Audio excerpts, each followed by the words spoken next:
Hello बच्चों, तो आज हम आप लोगों को पढ़ाने वाले हैं क्लास 12 बायोलॉजी का एक छोटा सा टॉपिक मधुमक्खी में लिंग निर्धारण। तो ये टॉपिक कभी कभी एग्जाम में पूछ दिया जाता है, 2 या 3 नंबर में पूछ दिया जाता है। तो इसे देखने से पहले अगर अभी तक आपने हमारे चैनल को सब्सक्राइब नहीं किया तो प्लीज़ सब्सक्राइब जरूर कर लें। तो इसे देख लेते हैं। तो इसमें दिया हुआ है कि मधुमक्खी एक सामाजिक प्राणी है, यानी कि जो मधुमक्खी होती है वो एक सामाजिक प्राणी होती है, जिसके निवास में 3 प्रकार की मधुमक्खियाँ पाई जाती हैं। यानी कि इनके समूह में 3 प्रकार की मधुमक्खियाँ पाई जाती हैं। कौन कौन सी होती है? द्विगुणित रानी होती है, रानी मक्खी होती है जो पूर्ण विकसित मादा होती है, यानी कि जो द्विगुणित रानी मधुमक्खी होती है वो पूर्ण विकसित मादा होती है। और जो निषेचित अंडे से उत्पन्न होती है, यानी कि जो रानी मधुमक्खी होती है वो निषेचित अंडे से उत्पन्न होती है, वो द्विगुणित होती है, पूर्ण विकसित भी होती है। और यहाँ पे आगे दिया हुआ है इसमें 32 गुणसूत्र पाए जाते हैं, यानी कि जो रानी मधुमक्खी होती है उसमें 32 गुणसूत्र पाए जाते हैं।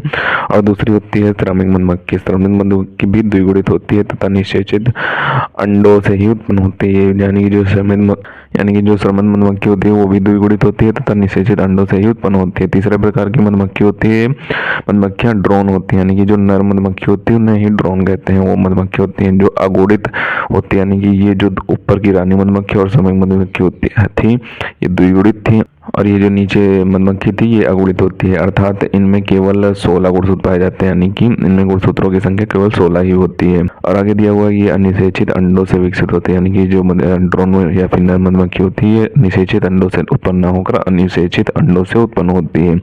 और आगे यहाँ पे छोटा सा पॉइंट और दिया हुआ उसे भी देख लेते हैं। तो छोटा सा पॉइंट दिया हुआ है कि निषेचित अंडों से विकसित रानी मक्खी अर्धसूत्री विभाजन द्वारा जबकि नर मक्खी सूत्री विभाजन द्वारा युग्मक निर्माण करती है। तो यानी कि कहने का तात्पर्य है कि जो रानी मधुमक्खी होती है वो अर्धसूत्री विभाजन द्वारा युग्मक निर्माण करती है, और जो नर मधुमक्खी होती है वो सूत्री विभाजन के द्वारा युग्मक निर्माण करती है। इनमें मधुमक्खियों में 3 मधुमक्खी पाई जाती हैं। एक ड्रोन होती है, सबसे पहले होती है रानी मधुमक्खी, दूसरी होती है श्रमिक मधुमक्खी और तीसरी होती है ड्रोन या फिर नर मधुमक्खी होती है।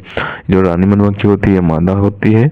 तो इसे ये जो रानी मधुमक्खी होती है जब ये रानी मधुमक्खी होती है यही पूर्ण निषेचित अंडे से उत्पन्न होती है। मधुमक्खी विकसित होती है, पूर्ण विकसित मादा मधुमक्खी होती है, और जो मधुमक्खी होती है वो पूर्ण विकसित मादा मधुमक्खी नहीं होती है। तो ये था मधुमक्खी का टॉपिक। सबसे पहले तो आप इसका ऊपर से स्क्रीनशॉट कर लें और बचे हुए 3 लाइनों का भी स्क्रीनशॉट कर लें। तो इसे आपको अच्छे तरीके से तैयार कर लेना है। छोटा सा टॉपिक है, कभी कभी एग्जाम में पूछ दिया जाता है 2 या 3 नंबर में। तो इसे अच्छे तरीके से तैयार कर ले। मिलते हैं किसी नए वीडियो में नए टॉपिक के साथ। तब तक के लिए धन्यवाद। अगर अभी तक आपने हमारे चैनल को सब्सक्राइब नहीं किया तो सब्सक्राइब जरूर कर लें, क्योंकि हम क्लास 12 से रिलेटेड इंपॉर्टेंट टॉपिक पर वीडियो डालते रहते हैं।